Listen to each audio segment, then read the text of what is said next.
we live in a very technology-driven world, but we're all humans. This is what we do, in any interaction or transaction. At the end of the day, it's person to person, and people want to be heard, people want to be seen, and they want to know that there's trust there and that they're being taken care of. So, hearing those stories that humanize the brand a little bit, I think it goes a long way, regardless of the industry.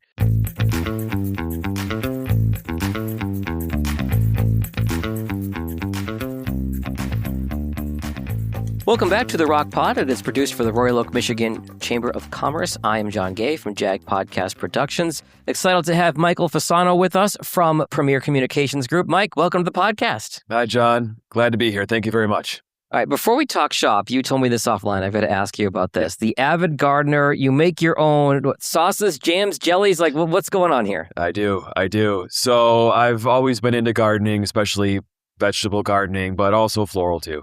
I've always had a little garden patch at any house that I've been at, and that's always been a big hobby of mine.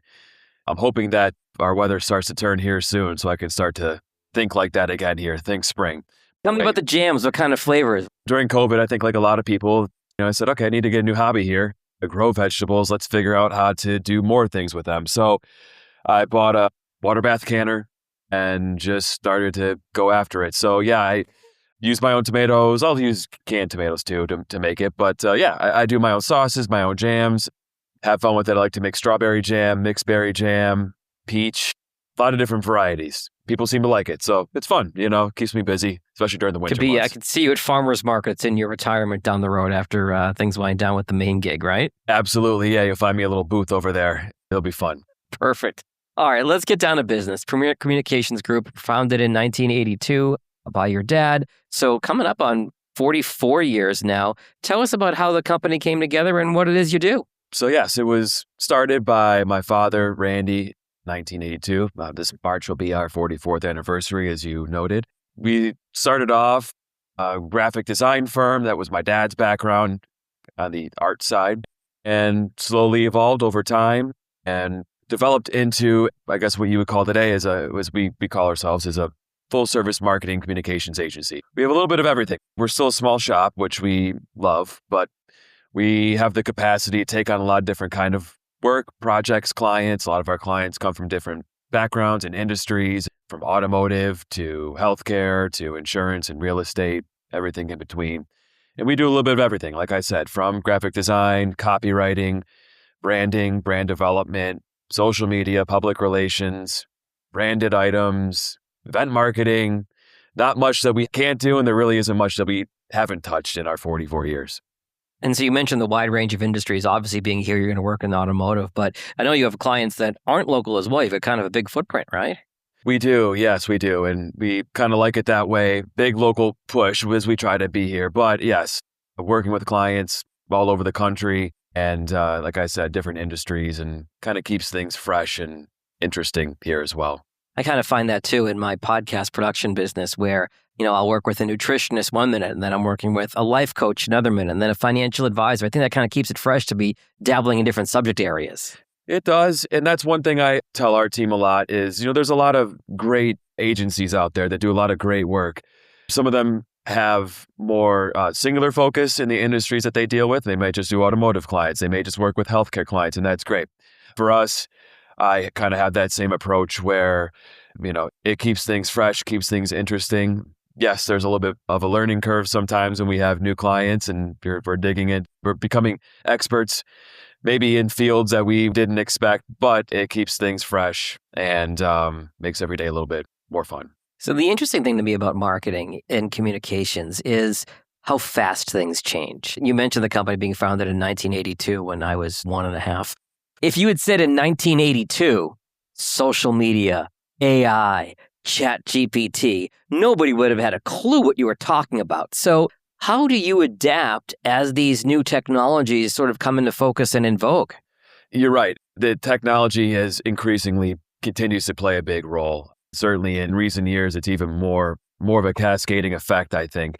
It is kind of fun to even just go back and think about how it wasn't that long ago when websites were a big deal. And the advent of the internet and just the availability of information for people. And Now as we've moved through the social media age and as you said, getting into AI, it continues to have a big impact. And above all else, so for us, we really focus on the client services side, the customer service side, understanding what their audience is, understanding what they need, try to speak their language, if you will. And so there is still a pretty strong human element there that we really try to incorporate throughout. And yes, you can't get away from the fact that AI is here. It does play a role, but we don't take a canned approach. So every project, every client that we work with, we really listen to what their needs are, what's working for them. It's not always like we need to come in and just do a full-scale blowout of what they're currently doing. What's working, what maybe could use some improvement, and how can we listen to them and come up with solutions that are really uniquely catered to them. And yes, it is important to be aware of AI. It's important to be aware of what's happening around us. But again, ultimately, it comes down to the relationships that we have with our clients and the relationships that they have with their audience as well. Yeah, you can't have that kind of a relationship that's hands-on with ChatGPT. It might look like it on the surface, but it's that real person-to-person connection. It is, and it's great for research. I think it's great for quick information if you're looking for that in a moment's notice, but it is important to stay focused on the true human element of it. Back to the social media thing for a second, the story that I always tell clients is, in my former life, I was a radio DJ, and back in 2007, I told my boss, hey, the radio station needs a Facebook page. And he was like an old school guy. He was like, oh, we don't need a Facebook page. We need a Facebook page for. I said, if you could have a billboard with your morning show's pictures on it on the interstate during rush hour, would you want it? He said, yeah. I said, why? He goes, that's where my audience is. And I said, that's why in 2007, we need a Facebook page.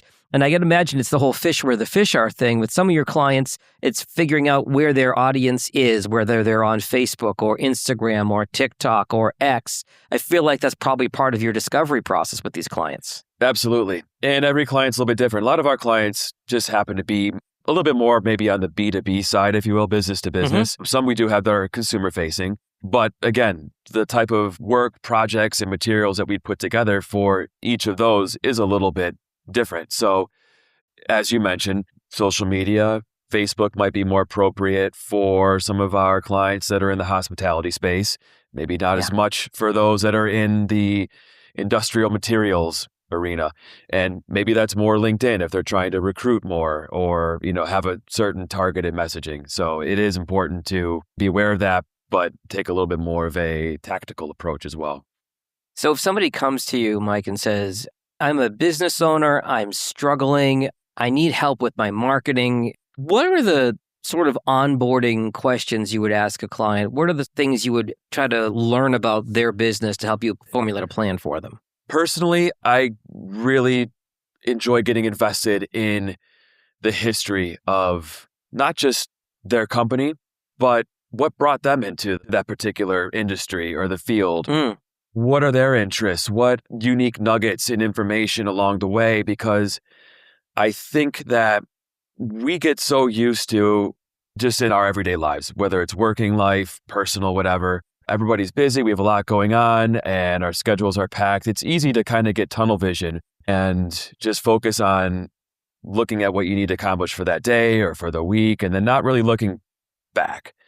Sometimes, though, it's fun to do that. For me as an outsider, for us as outsiders, I think we can take the approach of asking those questions. And sometimes, as they look back, it can be a little bit exciting for them. It's, oh yeah, we did accomplish that. Or that was a big award that we got. Or that was a big moment in time. And then asking some more questions about whether it's an award or maybe it was some innovation that happened within their company.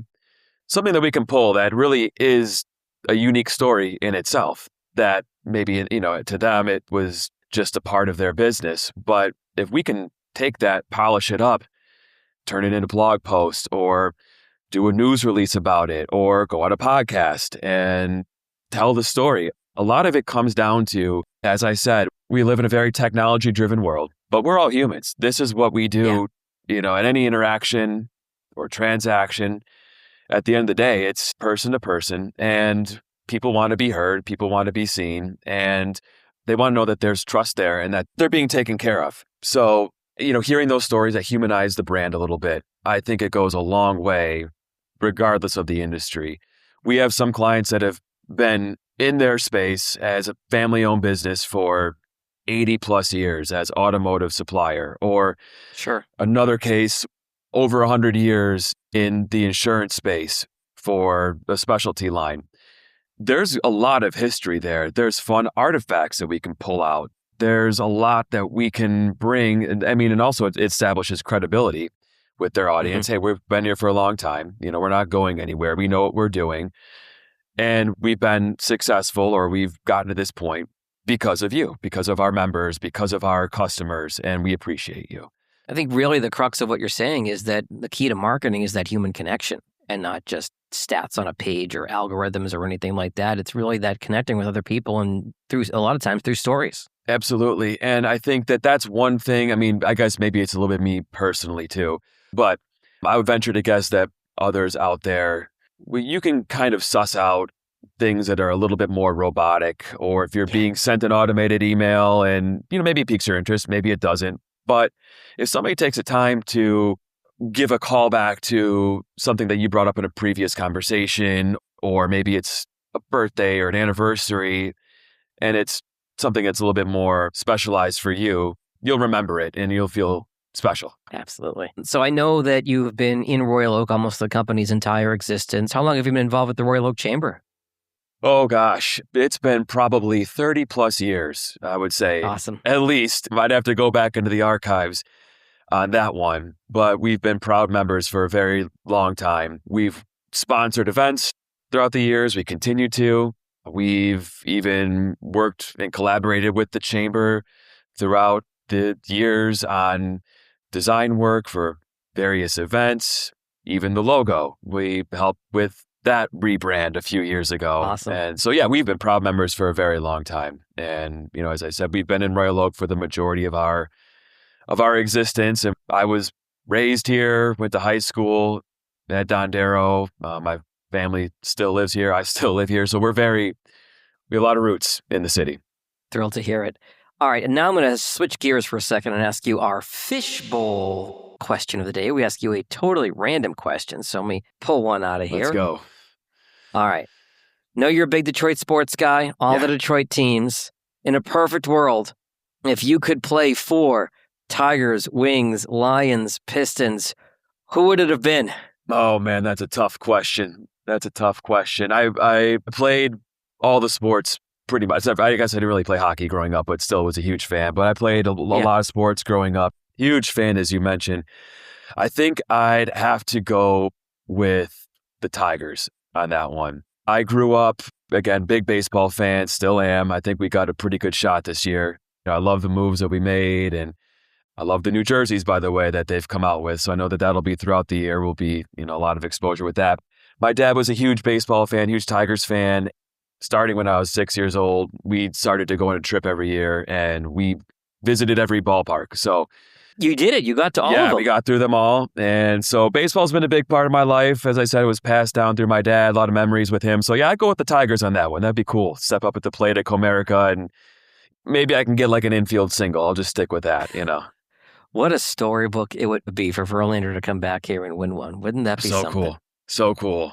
Mike, before I let you go, give me your contact information if our listeners want to reach you from your communications group. What are the best ways to find you? You can visit our website, premiercg.com, premiercg.com. You can give us a call, 248-544-7383. You can shoot me an email, mfossano@premiercg.com, or you can even stop by. We're right on 4th Street, 612 East 4th is our address. If you're familiar with the area, we're right across from CVS. And again, we're proud chamber members. Appreciate the opportunity to join you here, John, and we're happy to help out any way we can. Yeah, we appreciate your time today too, Mike. All your contact information will be in the show notes. I am John Gay from Jag Podcast Productions. If you like the way the Rock Pod sounds and want me to help you with your podcast, you can find me online at jagpodcastproductions.com or on social at Jag Podcast Productions. Thanks, everyone.